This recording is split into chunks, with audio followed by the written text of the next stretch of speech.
ना झुके वो जुल्म के आगे, ना डोला उनका विश्वास था। मौत खड़ी थी सामने पर लबों पर गुरु का जयकारा खास था। दीवारें छोटी पड़ गई उनके हौसलों के सामने। वो गुरु गोविंद सिंह के लाल थे, जिनका रुतबा सबसे ऊंचा और महान था। दिसंबर का यह आखिरी हफ्ता, जब पूरी दुनिया चकाचौंध रोशनी और विदेशी त्योहारों के जश्न में डूबी होती है। क्या आप जानते हैं कि ठीक इसी समय आज से 300 साल पहले भारत की मिट्टी में कौन सा इतिहास रचा जा रहा था? 20 से 27 दिसंबर का यह ऐसा समय था जब दशपेश पिता गुरु गोविंद सिंह जी ने देश और धर्म की रक्षा के लिए अपना पूरा परिवार वार दिया। इन्हीं बर्फीली रातों में गुरु जी के 4 लाल, जिनकी उम्र महज 6, 9, 14 और 17 साल की थी, हंसते हंसते मौत की आगोश में सो गए। पर अपना धर्म नहीं बदला। यह देश की बदकिस्मती है कि हमें स्कूलों की किताबों में आज भी अत्याचारी मुगलों की महानता पढ़ाई जाती है, जिन्होंने इस देश पर इतने जुल्म किए। लेकिन उन साहिबजादों के शौर्य गाथा को पन्नों से गायब कर दिया गया है। हमें औरंगजेब, शाहजहां और जहांगीर के किस्से सुनाए जाते हैं, पर साहिबजादा जोरावर सिंह जी और साहिबजादा फतेह सिंह जी के अटल हौसले की बात नहीं की गई, जिन्होंने औरंगजेब के हर लालच को ठुकराकर दीवार में जिंदा चिनवाए जाना कबूल किया। आज वीर बाल दिवस पर हम याद करेंगे सरहंद की उन दीवारों को, ठंडे बुर्ज की उन बर्फीली रातों को और उन 2 नन्हे फरिश्तों को जिनका कद मुगलों से कहीं ज्यादा बड़ा था। वाहे गुरु वाहे गुरु वाहे गुरु। 20 दिसंबर 1704, 6 पोह को यह वो दिन था जिस दिन गुरु गोविंद सिंह जी को परिवार समेत अपना घर आनंदपुर साहिब का किला छोड़ना पड़ा, क्योंकि पिछले 8 महीने से औरंगजेब की लाखों की फौज और पहाड़ी राजे अनंतपुर साहिब का किला घेर कर बैठे थे। उनका लक्ष्य गुरु गोविंद सिंह जी को पकड़ना था, पर तमाम घेराबंदी और छल के बावजूद वे गुरु साहिब जी को ना पकड़ सके। गुरु गोविंद सिंह जी अपने परिवार और सिखों समेत आनंदपुर साहिब से चलते चलते सिरसा नदी के किनारे जा पहुंचे। उस वक्त नदी में बाढ़ के कारण पानी का बहाव बहुत तेज था। ऐसे हालात में गुरुजी ने नदी पार करना ठीक ना समझा। वहीं बैठकर गुरुजी पानी कम होने का इंतजार करने लगे। पर कुछ समय बाद मुगल सेना ने पीछे से हमला बोल दिया। गुरुजी के सिख और गुरुजी के पुत्र बड़े साहिबजादे बाबा अजीत सिंह जी ने मुगलों की लाखों की फौज के साथ डटकर मुकाबला किया। लेकिन गुरुजी ने वहां तब रुकना ठीक ना समझा और अपने परिवार और सिखों को नदी पार करने का हुक्म दिया। तेज बहाव के कारण नदी पार करते समय गुरुजी के काफी सिख पानी में बह गए और गुरुजी का परिवार 3 हिस्सों में बंट गया। एक हिस्से में गुरु गोविंद सिंह जी, 2 बड़े साहिबजादे और कुछ सिख। दूसरे हिस्से में गुरु गोविंद सिंह जी की पत्नी माता सुंदरी जी और माता साहिब कौर जी और कुछ सिख। तीसरे हिस्से में माता गुजरी जी व 2 छोटे साहिबजादे थे। इस तरह गुरु गोविंद सिंह जी का सारा परिवार हमेशा के लिए बिछड़ गया, जो फिर कभी ना मिल सका।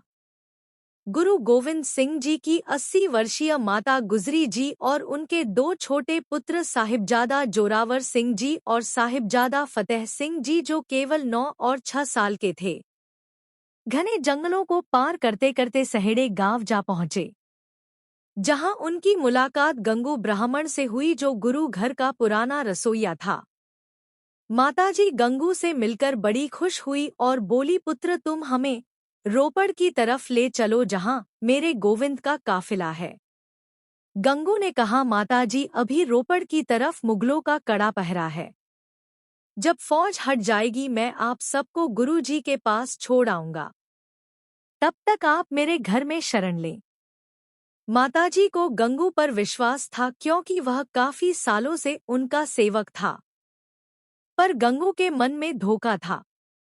उसने रास्ते में ही माताजी के पास मोहरों की थैली देख ली। वह चाहता तो उसी वक्त गुरुजी के पास उन्हें पहुंचा सकता था, पर पैसों का लालच करके वह उन्हें अपने घर ले आया। रात को गंगू ने माताजी को भोजन कराकर सोने के लिए बिस्तर दिया। गंगू ने गुरुजी के परिवार के साथ सबसे बड़ा धोखा किया। आधी रात को माताजी के सिरहाने रखी, मोहरों की थैली चुरा ली। माताजी रात को उठे हुए थे। उनको नींद कहाँ आनी थी? जिनका सारा परिवार पता नहीं कहाँ-कहाँ भटक रहा था। उन्होंने रात को गंगू को चोरी करते देख लिया पर खामोश रहे। सुबह होने पर माताजी ने गंगू से पूछा, पुत्र, मेरी मोहरों की थैली नहीं मिल रही। मैं उसको अपने पास रखकर सोई थी। गंगू हैरान होकर इधर-उधर झांकने लगा। बिना कुछ कहे बाहर जाकर चिल्लाने लगा, चोरी हो गई लोगों, माताजी की चोरी हो गई।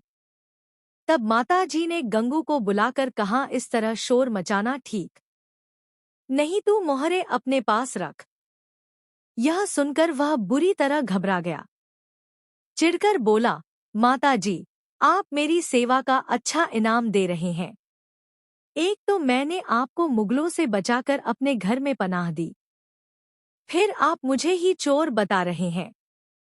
तब गंगू माताजी को धमकी देते हुए बोला, अगर मुगलों को भनक भी मिल गई कि मैंने गुरुजी के परिवार को अपने घर शरण दे रखी है, वह मुझे गिरफ्तार कर लेंगे। इसलिए अच्छा यही होगा कि आप यहाँ से चले जाएं। माताजी ने गंगू का यह रवैया देखकर बड़ी हैरान हुई। उन्होंने गंगू से तब भी बड़े प्रेम से कहा, गंगू, तुम्हें अगर पैसों की जरूरत थी तो मुझसे मांग लेते, मैं तुम्हें अवश्य दे देती। चोरी करने की क्या जरूरत थी? इतना सुनकर गंगू माफी मांगने की बजाय और आग बबूला हो गया। उसने माताजी और दोनों साहबजादों की खबर मुरिंडे के थाने में देकर उन्हें गिरफ्तार करवा दिया। मुरिंडे के कोतवाली में उन्हें एक रात कैद रखा गया, जहां आजकल उनकी याद में गुरुद्वारा कोतवाली साहिब सुशोभित है। अगली सुबह माता गुजरी जी व दोनों छोटे साहिबजादों को मोरिंडे से सरहंद ले जाया गया। यहाँ से शुरू हुआ दो मासूम बच्चों और माताजी पर मुगलों का वह कहर जिसकी कल्पना मात्र से भी आत्मा तड़प उठती है।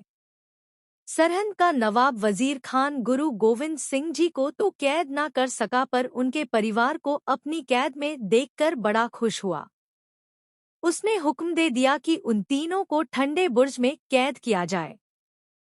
यह वही ठंडा बुर्ज है जिसमें गुरु गोविंद सिंह जी की 80 साल की बुजुर्ग माता गुजरी जी को और दो छोटे साहिबजादे बाबा जोरावर सिंह जी और बाबा फतेह सिंह जी को 3 दिन तक कैद रखा गया। वजीर खान ने यह स्थान इसीलिए चुना था क्योंकि इसके पीछे एक नदी बहती थी, जिससे आने वाली तेज हवाएं दिसंबर के महीने में ठंडे बुर्ज को और ज्यादा ठंडा कर देती थी। वजीर खान ने हुक्म दे दिया कि गुरु गोविंद सिंह जी के परिवार को भूखा प्यासा रखा जाए। अगर कोई उनकी मदद भी करेगा तो उसे सख्त से सख्त सजा दी जाएगी। इस कारण ना उन्हें भोजन दिया गया, ना ही ठंड से बचने के लिए कोई गर्म कपड़ा तक दिया गया। दादी माँ इतनी ठंड में दोनों छोटे साहिबजादों को अपनी छाती से लगाकर सुलाती रही। इतिहास में दर्ज है, मोतीराम मेहरा गुरु घर का श्रद्धालु था। वह वहां कैदियों के लिए भोजन पकाया करता था। जब उसे पता चला गुरु गोविंद सिंह जी की माताजी और दो छोटे साहिबजादे ठंडे बुर्ज में कैद हैं, तो वे बड़ा दुखी हुआ। उसने इतने सख्त पहरे के बावजूद माताजी और छोटे साहिबजादों को 2 दिन तक दूध पिलाने की सेवा निभाई। जब यह बात वजीर खान को मिली तो वह आग बबूला हो गया और मोतीराम के पूरे परिवार को कोलू में पिसवाकर शहीद कर दिया। मोतीराम की याद में ठंडे बुर्ज से 1 किलोमीटर की दूरी पर आजकल गुरुद्वारा मोतीराम सुशोभित है। यहाँ आज भी वही 2 गिलास रखे हैं जिसमें कभी साहिबजादों ने दूध पिया था। छोटे साहिबजादों को लगातार 3 दिन यानी 25, 26 और 27 दिसंबर को वजीर खान की कचहरी में पेश किया गया। पहले दिन 9 साल और 6 साल के मासूमों को वजीर खान की कचहरी में पेश किया गया। वहां पहुंचते ही साहिबजादों ने फतेह बुलाई। वाहेगुरु जी का खालसा वाहेगुरु जी की फतेह इतिहास में दर्ज है। तब सुचांद हैरान हो गया और वह बोला, बच्चों पहले नवाब को सलाम करो, माथा टेको। इस पर साहिबजादों ने उत्तर दिया, हम सलाम केवल अकाल पुरख प्रभु को करते हैं और माथा गुरु पिता को टेकते हैं। इसके अलावा किसी के आगे हमारा शीश नहीं झुकता। वजीर खान साहिबजादों की दिलेरी देखकर दंग रह गया। पेशी के पहले दिन वजीर खान ने साहिबजादों को इस्लाम कबूल करने के लिए कई सारे लालच दिए। उसने सोचा यह साधारण बच्चे हैं, थोड़ा सा लालच दिखाकर मान जाएंगे। पर वे नहीं जानता था कि यह कोई आम बच्चे नहीं, बल्कि दशमेश पिता गुरु गोविंद सिंह जी के लाल हैं, जो किसी जुल्म के आगे नहीं झुकते। इस तरह पहले दिन की पेशी खत्म होते ही साहिबजादों को माता गुजरी जी के पास ठंडे बुर्ज में भेज दिया गया। माता गुजरी जी अपने पोतों की दिलेरी भरी बातें सुनकर बड़ी खुश हुई और बोली, शाबाश बच्चों, आज तुमने अपने दादा गुरु तेग बहादुर जी और पिता गुरु गोविंद सिंह जी की शान को बढ़ाया है। पहले दिन साहिबजादे वजीर खान के आगे झुके नहीं, इसीलिए मुगलों ने वजीर खान के आगे झुकाने की एक तरकीब बनाई। उन्होंने कचहरी का मेन गेट बंद करके एक छोटी खिड़की खोल दी ताकि साहिबजादों को कचहरी में प्रवेश करने के लिए वजीर खान को सिर झुकाकर अंदर आना पड़े। लेकिन गुरु गोविंद सिंह जी के लालों ने कचहरी में प्रवेश करते समय पहले अपने चरण अंदर डाले, फिर शीश लंघाया। साहिबजादों के इस व्यवहार से वजीर खान और तिल मिला उठा। अब वे साहिबजादों को लालच देने के साथ साथ डरावे भी देने लगे ताकि वह डर कर इस्लाम कबूल कर ले। वजीर खान ने कहा, बच्चों तुम इस्लाम धर्म अपना लो, हम तुम्हें जिंदा छोड़ देंगे। इस पर साहिबजादों ने उत्तर दिया, वजीर खान, मुसलमान बनकर भी तो हमें एक दिन मरना ही है, फिर हम अपना धर्म क्यों छोड़े? क्या मुसलमान होकर तेरी मौत नहीं आनी? तुम हमें जन्नत की हूरों का लालच देते हो, हमारे घर की मर्यादा बेगम नहीं मौत है। तब मुगलों को ऐसा लगा जैसे किसी सांप ने उन्हें डंक मार लिया हो। वजीर खान बोला, तुम अभी बहुत छोटे हो, फूलों के जैसे हो, मैं जैसे जैसे तुम पर तरस करता हूँ, तुम और अकड़ते जा रहे हो। अगर तुम इस्लाम कबूल नहीं करोगे तो मैं तुम्हें मरवा दूंगा। बच्चों पर होता अत्याचार देखकर तब मलेर कोटोटला का खान वजीर खान से बोला, कुछ तो खुदा का खौफ करो। कुरान की किस आयत में लिखा है कि बच्चों का कत्ल करो? तुम्हें खुदा बहुत खौफनाक सजाएं देगा। तुम कहर कर रहे हो। यह सुनकर वजीर खान थोड़ा घबरा गया। उसको लगा कि सच में वह कोई गुनाह करने जा रहा है।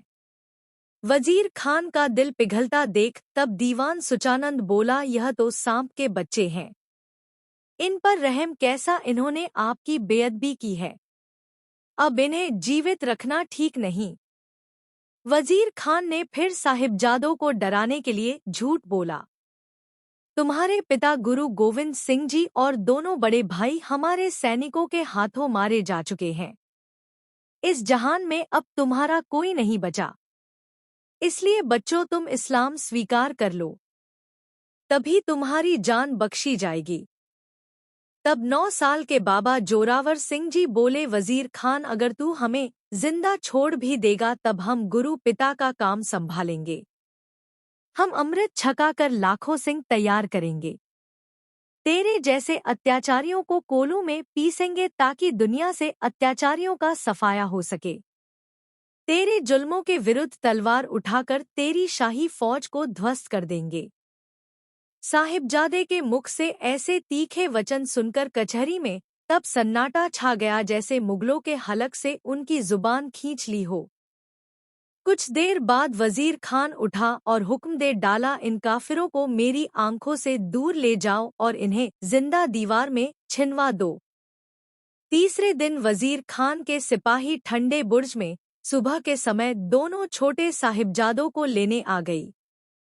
तब माता गुजरी जी ने अपने दोनों बच्चों का माथा चूमकर कहा, उठो मेरे शेर बच्चों, माताजी ने बड़ी सहजता और प्रेम के साथ छोटे साहिबजादों को जाने के लिए तैयार किया। उनको छोटी छोटी दस्तारें पहनाई। बच्चों ने पूछा, दादी माँ, आज आपने हमें नए चोले पहनाए हैं। बड़े शौक से आपने हमारे शीश पर दस्तार भी सजाई है और कलगी भी सजाई है। क्या बात है दादी माँ?